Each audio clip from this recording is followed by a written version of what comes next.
Bienvenidos y bienvenidas a esta sesión de la Academia Nacional Mexicana de Bioética para hablar de los comités hospitalarios de bioética a los comités de bioética para la atención de la salud, sobre sus alcances y retos a la reforma a la Ley General de Salud en este año 2026. Para empezar, me gustaría comentarles cuáles son las implicaciones de una reforma en el año corriente. Como tal, una reforma tiene tres elementos principales. Punto número uno,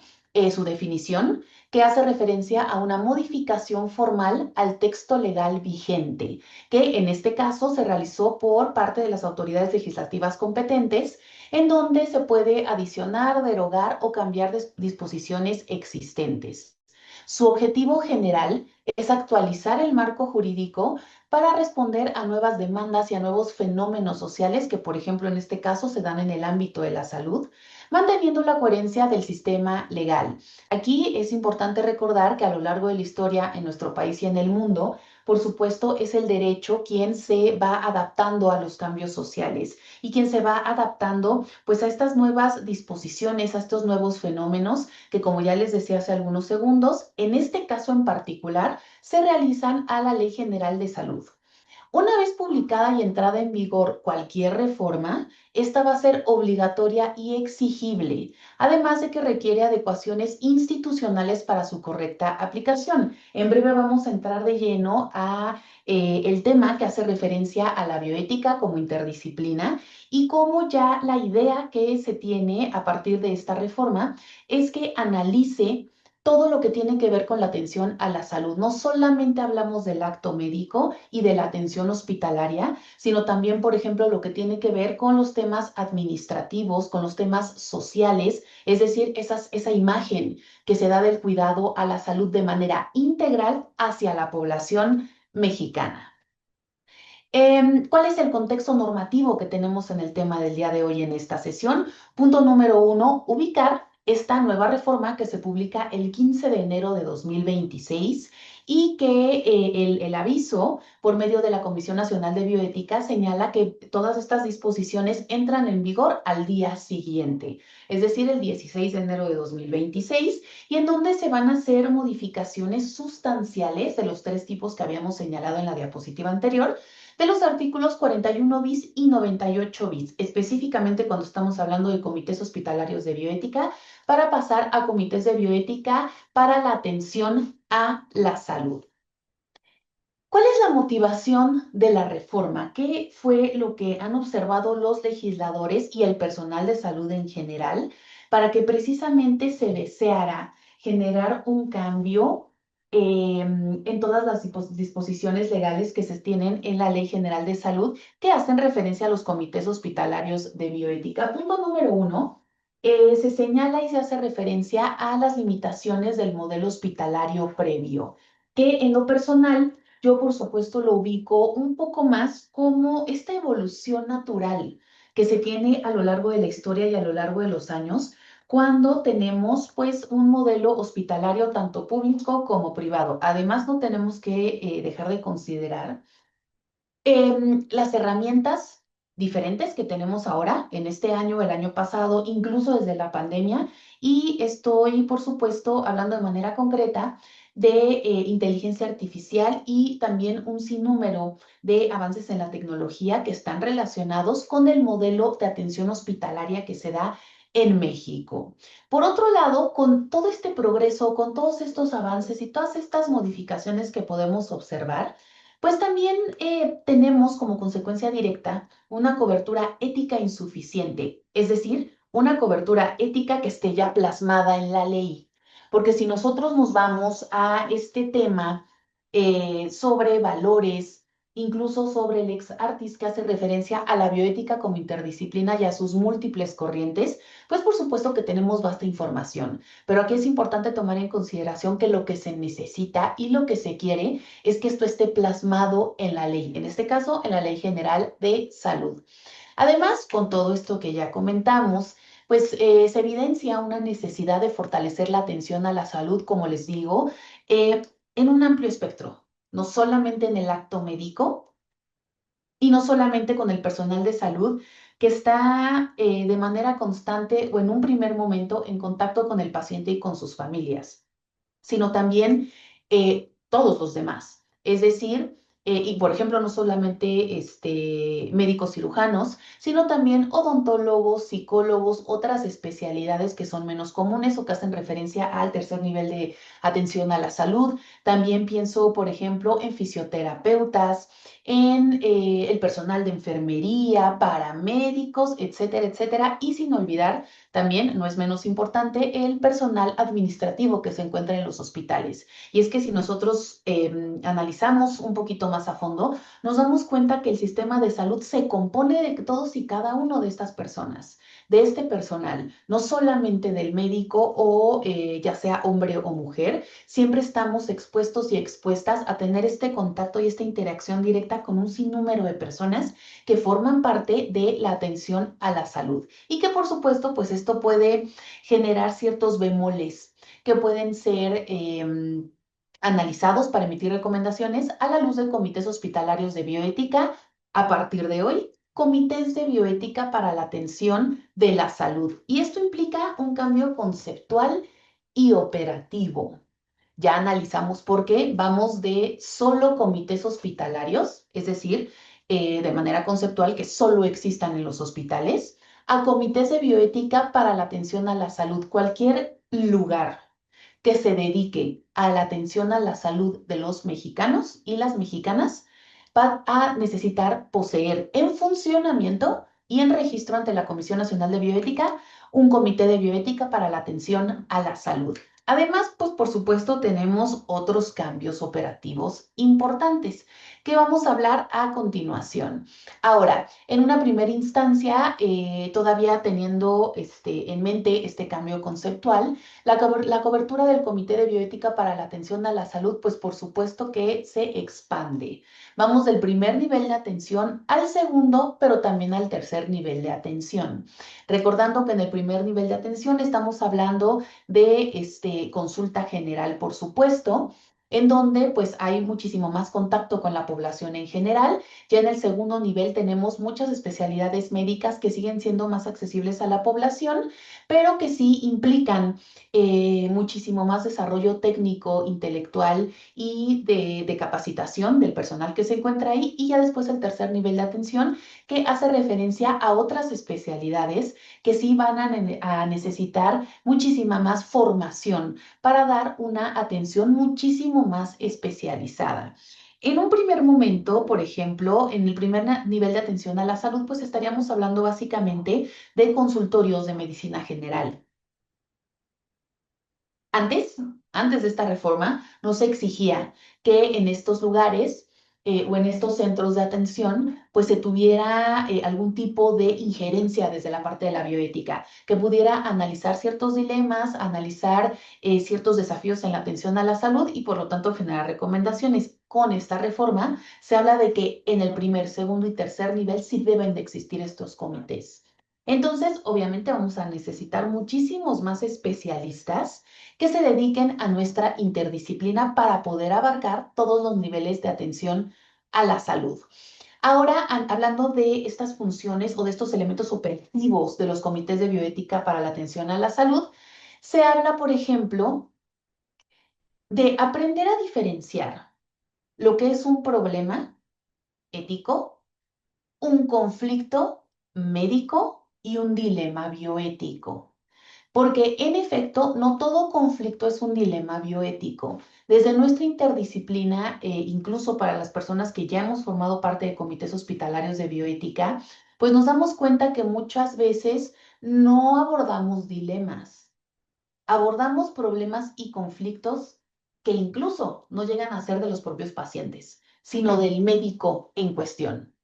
el doctor o la doctora que está atendiendo a ese paciente, que le genera mucho ruido mental, emocional, la decisión que está tomando el paciente. Insisto, aquí no hay dilema, porque quien decide sobre el tratamiento que va a recibir justamente es el paciente. Entonces, el problema lo tiene en este sentido y en este caso particular que les comento, el personal de salud consigo mismo para entender preferencias espirituales, religiosas, de valores, de calidad de vida, etcétera, etcétera, pero que ya decidió el paciente. Y esto pasa, insisto, muchísimo. Lo primero, por lo tanto, es entender que estos comités pues observan y analizan precisamente dilemas bioéticos, es decir, situaciones que tienen más de una vía de acción y que por lo tanto hay que ponderar y jerarquizar muchísimos otros elementos para tomar una decisión que beneficie a el paciente y por supuesto en casos particulares también tomar en consideración a la familia del paciente,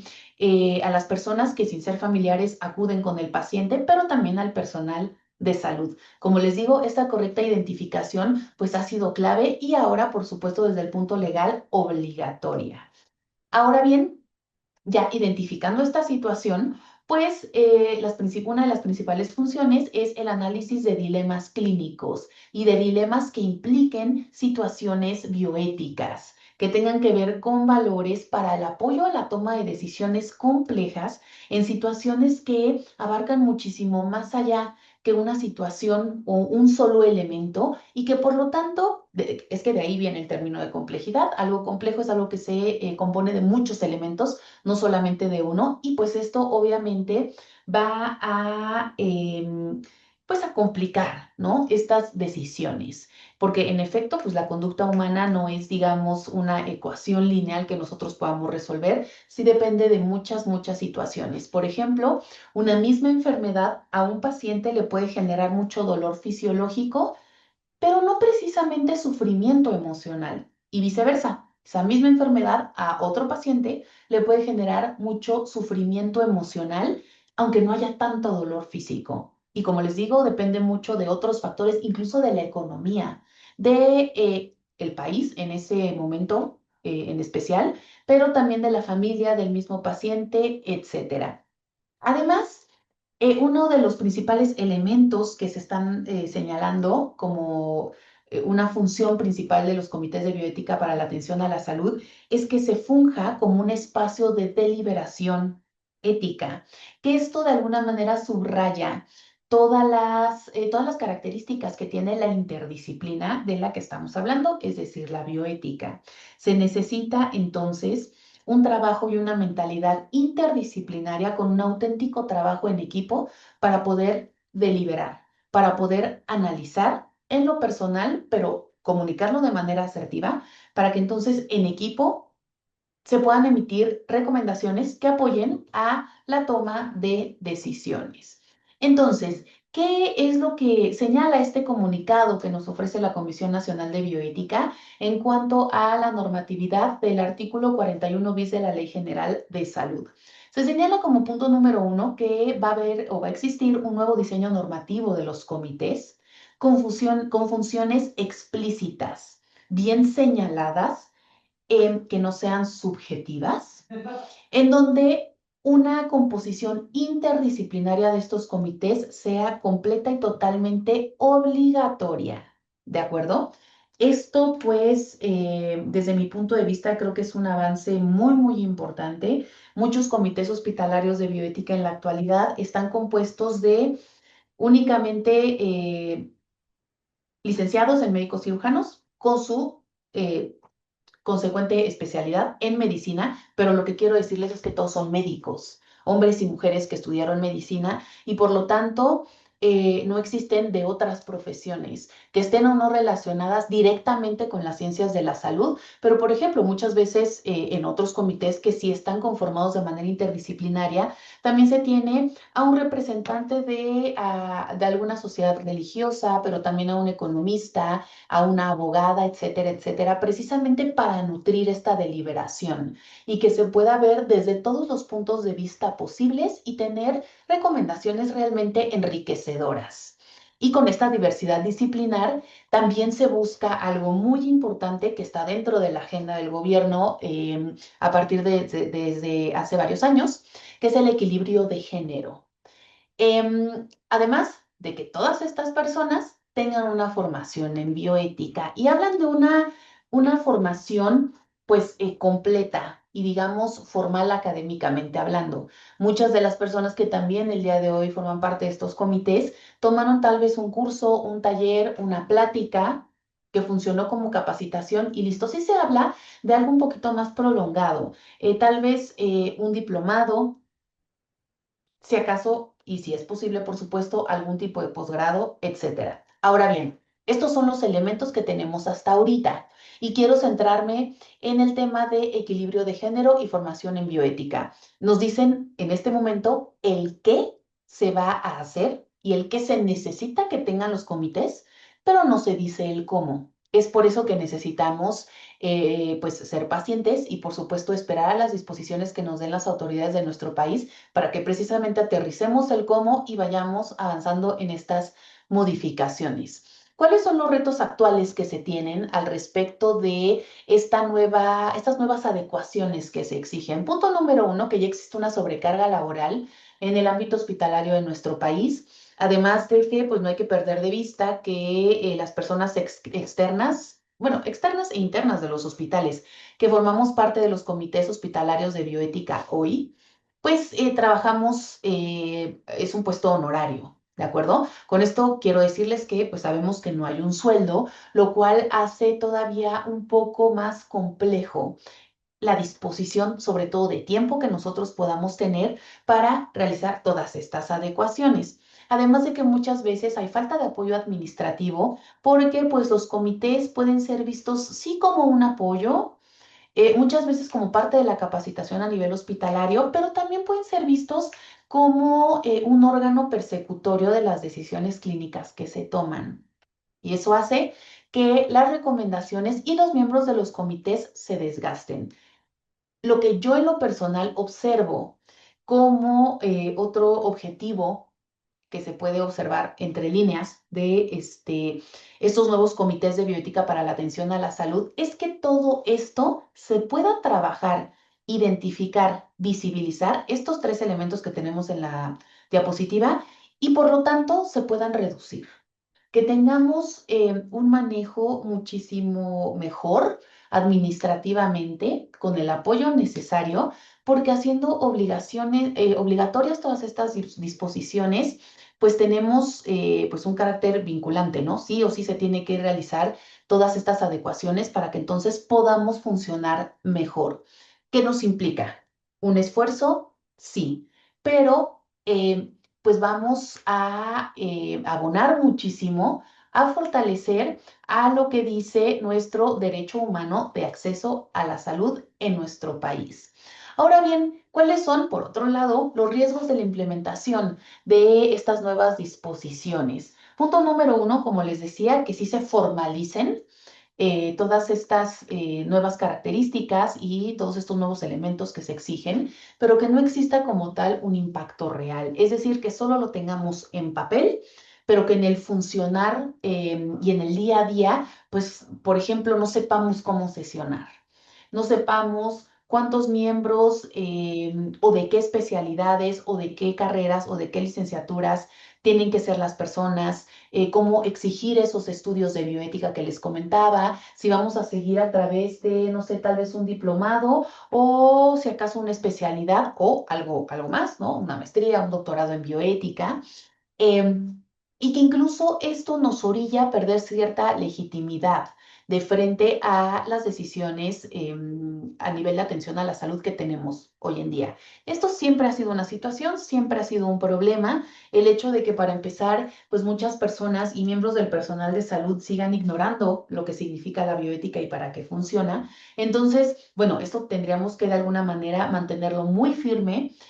sosteniendo las capacitaciones que realizamos, como la del día de hoy por parte de la Academia Nacional Mexicana de Bioética. Y por supuesto, algo también a lo que nos enfrentamos todos los días, que es la desmotivación de los integrantes. Evidentemente, pues hacer, como les digo, insisto, pues puestos honorarios, muchas personas van y vienen, ingresan o no,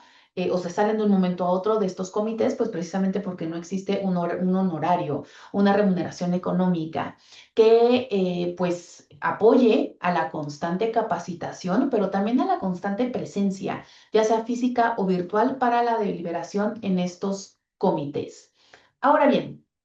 ¿cuáles son las oportunidades que tenemos nosotros como profesionistas de la bioética, como miembros del personal de salud, pero también como población en general. Número uno, que se ponga en el radar la palabra bioética, así como se hizo en el tiempo de la pandemia por SARS-CoV-2, a razón de muchísimas situaciones en donde pues no se tenía muy claro cómo utilizar, por ejemplo, recursos económicos, etcétera, etcétera, y entonces se empezó a hablar de la bioética. Esta es una nueva oportunidad de que difundamos su significado, de que difundamos su importancia, pero también que nosotros tomemos en consideración